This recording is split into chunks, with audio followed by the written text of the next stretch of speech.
I am back with another reaction video. As you can see, if you look at me in my eyes, I'm pretty sure the focus is better, right? Do you think so? Compared to my other videos, isn't the focus a lot better? Because I configured the fucking cam setting. This looks better, right? I need your verbal, what the fuck do you call it? Opinion on it. Anyway, let's get away from the technical shit. This time, I'm going to be watching something that someone in the comments requested. Don't remember your name off the top of my head, but I think I'll pop it up here. It's gonna be Group B, when rallying got too fast. Yeah, I'm super excited, and if you wait to the end of this video, I'm actually gonna be reacting to some other videos that someone else requested. But yeah, if you in the end enjoy this video, please consider subscribing and you know, liking the video, because that shows me if you like this type of content or not. And yeah, let's just start this hopefully crazy video. Let's Group B this shit. So fucking cringe. Audi Quattro, Lancia 037. Ooh, the Audi Quattro is like one of my top cars like of all time. It just looks so good, man. In a way that we haven't seen that fucking thing there. It was called Group B and is still held as the golden era of rallying. Alright. Group B was a class where manufacturers were allowed to go all out with almost unlimited power, crazy aerodynamics and new exotic materials. It brought about new technologies like four-wheel drive, semi-automatic gearboxes and clever turbocharging systems. Ooh. However, it was only for the bravest of drivers. The hugely powerful cars needed a lot of manhandling to thread them through the tight, twisty stages, away from huge drops and dodging a sea of spectators. Oh, how did shit. this come about, and what can we learn from the crazy cars that were? Yeah, I think that's the dangerous point of this. Was when the fucking spectators or some shit on the track. So created a class that would give the designers. I mean, look at them, bruh. No power limits, no regulations on boost, and whatever exotic materials you liked. Rally cars over the years have been largely based on road cars, with rules tightening and loosening on how close the relationship has to be between the stock car and the ones that actually. For example, in the Group A class, the manufacturers have to produce 5,000 road-going versions of the car before it is allowed to compete. Ooh, I did not know that. In Group B, to lower the costs and interest of manufacturers, they ruled that only 200 cars needed to be produced. Group B also allowed almost endless modifications to be made, meaning... I kind of like that though, because, I mean, if you've lowered the amount of cars that need to be produced, right, that will probably make more people, you know, get interested into doing or making rally cars, right? And that's probably what he's going to get into. They just made some fucking crazy ass cars that just were decked out. It's also, you know, other companies, other car companies could have probably, you know, joined in as well, because it's only 200 instead of what you said before. So that's cool that it started rolling the flexibility for making cars. The rally cars were nothing like the road cars at all. This approach really worked, attracting many manufacturers to Group B. Names like Lancia, Porsche, Peugeot, Audi, Toyota, Ford, as well as so many more. Yeah, that's what I mean. It's like, I don't know if that's the main reason, because they, you know, deducted the amount of cars you need to make, but it makes sense that a lot would want to, you know, try and make the fucking fastest rally car that you could. Yeah, I did not actually know that there was that many. I thought it was just, as he said, Lancia, Audi, and Porsche, and like Toyota. I thought that was the only ones, but did not know there was a hell of a lot more. Drivers' Championship in the first year of Group B with the 037. Look at that, bro. How are you supposed to drive in the WRC? It was incredibly with people light, and using just sitting there, and Kevlar for the body, and was powered by a mid-mounted 250 horsepower engine. Look! Oh my god, bruv! Wait. Let me watch that again. I mean, look at it. It has much larger wings than many cars. Just fucking hit him. With a huge rear spoiler to stabilize the car at high speeds. It was supercharged to avoid turbo lag, and it was incredibly quick on the tarmac stages. It does look fucking amazing though. It does look like a so in stepped Audi with the fucking Quattro, car. one of the most innovative rally cars of all time. A there true it is. Game changer. It had an inline 5 engine with a very clever turbocharging system that produced over 450 brake horsepower. I don't know why I love this car so much. That kept the turbo spooled it looks even so when sick. off throttle, meaning there was very little turbo lag, making the car quick out of the tight turns.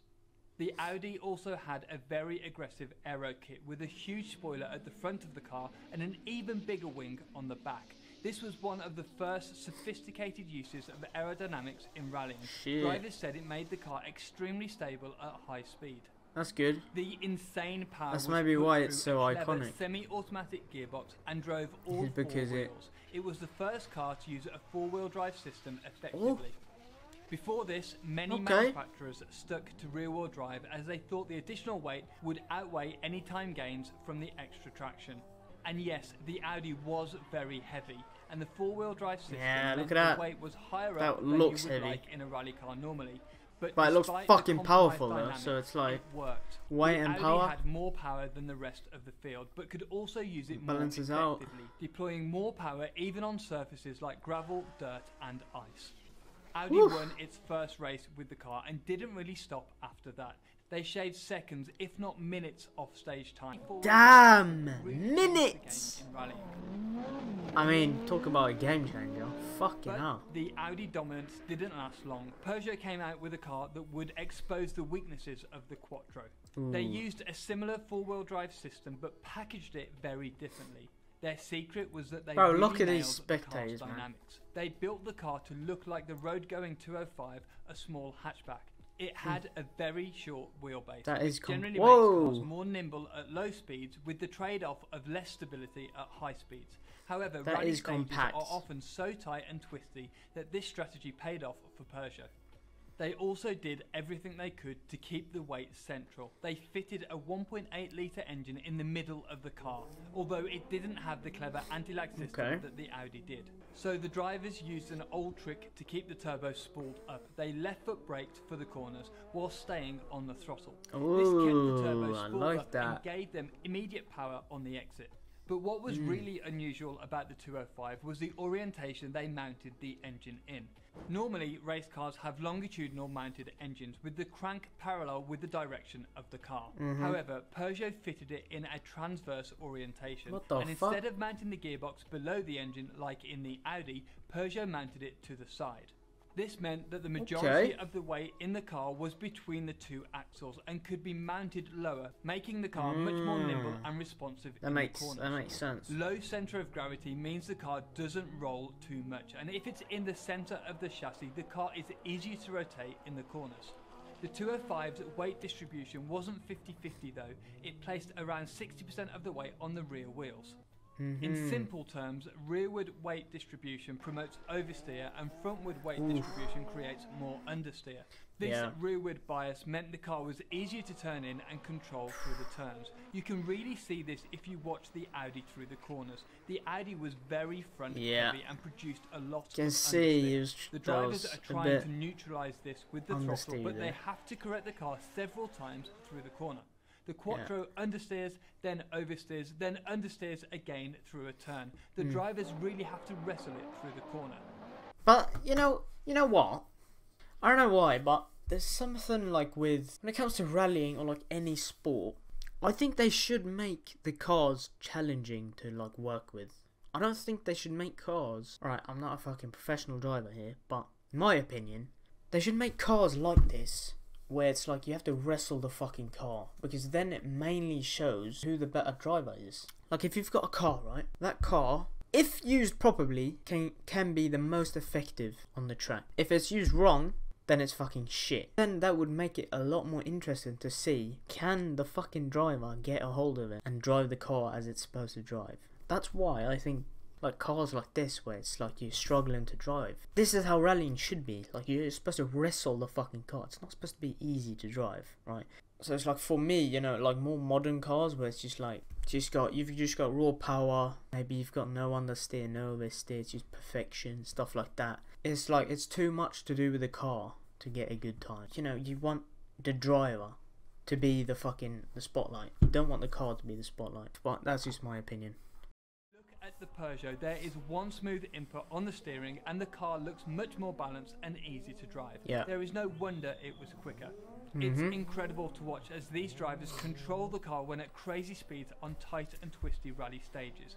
Also not forgetting they are threading the car through a sea of spectators. I mean, I'm not saying, right, because look at the driving there. I'm not saying that, you know, if you've got the Peugeot, we're faster only because of the car. Because, you know, obviously you have to be hell of a fucking driver to be in rallying. But, you know what I mean? I'm just saying, you know what I'm saying, right? Like, if I was the owner of rallying, right, I controlled everything about rallying, I'd make cars like this. Everyone could make a car that's just got these regulations, and they'll be hard to fucking drive. And then the driver, who's the best, probably win. But why are the fans allowed to be so close to the cars? Oh yeah, please tell me about this, because anyone could fucking go hell. and spectate. However, it meant that many got extremely close to the cars. Oh then, my people god! did get hit, but it was considered to be part of the challenge for the drivers. They often kept it pinned and had to part hope of the that someone challenge. would get out the way in time. This guy even had to jump over a passing car. Oh my Many fuck. manufacturers understood that Peugeot's approach was the way to go, all producing smaller, short wheelbase cars with all the weight in the middle. MG Fucking created the Metro with a distinctive boxy shape and a huge front wing, and the Renault 5 That looks took a fucking similar cool, though. approach too. However, it was It's another Lancia compact that little did it one. the best. They finally scrapped rear-wheel drive after being uncompetitive all year. So they created the Lancia Delta S4, a short wheelbase four-wheel drive monster.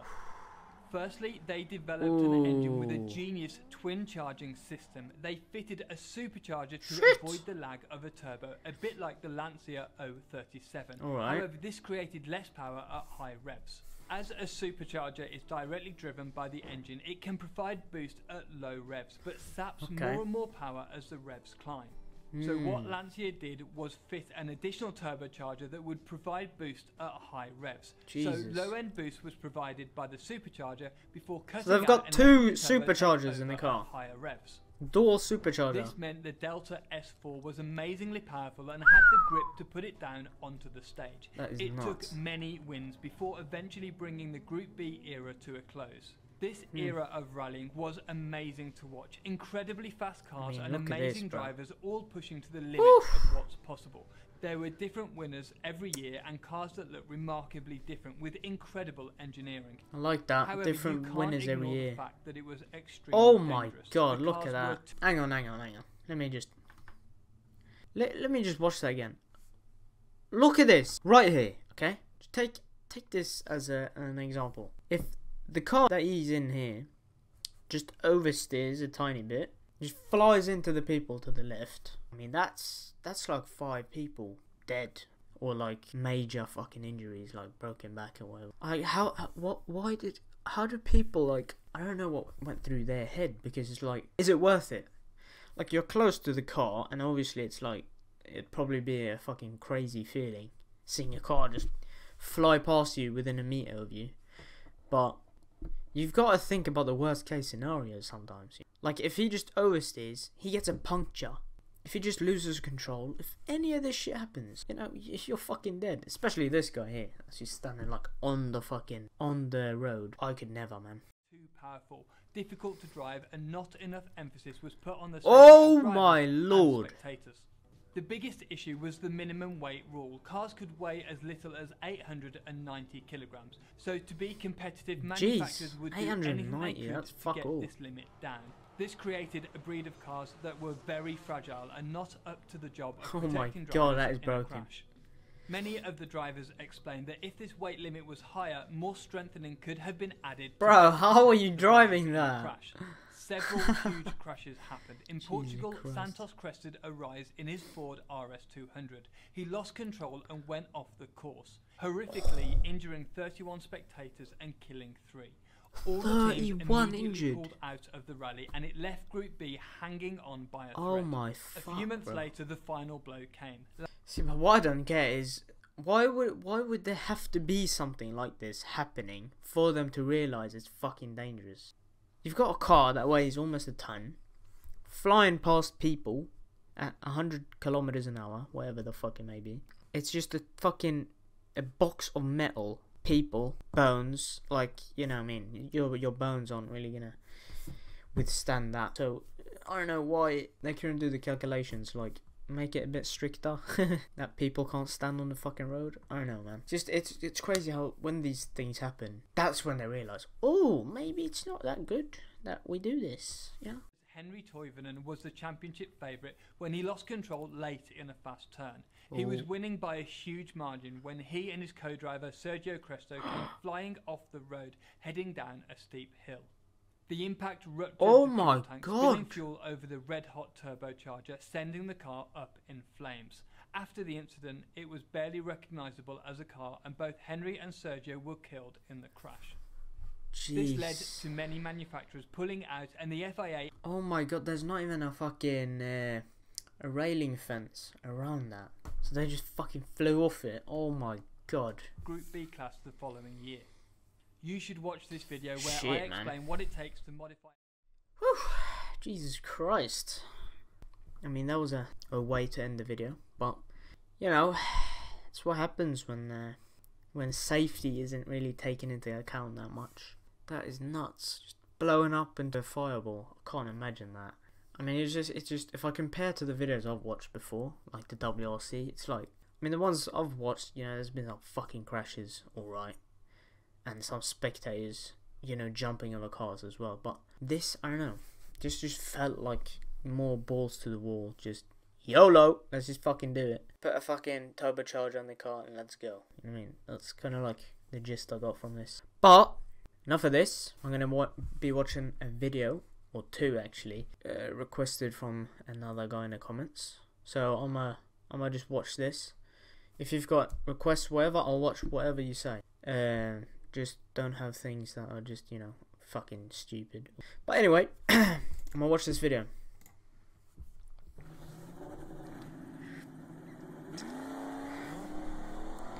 You can see it's a fucking drag car, because mainly it's on a drag strip, but also look at the fucking wheel on that, or the tyre. Jesus Christ. Let me increase the volume a bit. Woo, that sounds good. Jesus fucking Christ. Quality could have been a tiny bit better, but, you know. Gonna have to work with what we have. Is he gonna race someone?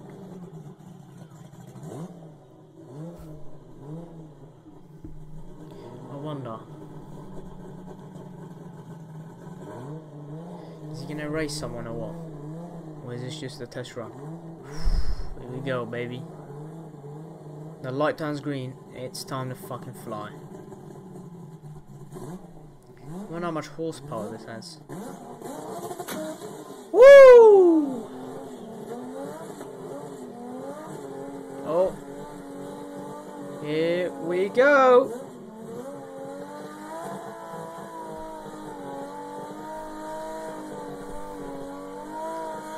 Three, two, one. Oh my god! Holy shit, bro. God! Oh my fucking god. Listen to when it revs out, like. Listen to when it revs out. Oh my god. Bro, that does not even look like a real car. You know these RC cars, you just accelerate them. That's what it looked like. This is another angle just to see. This is another angle.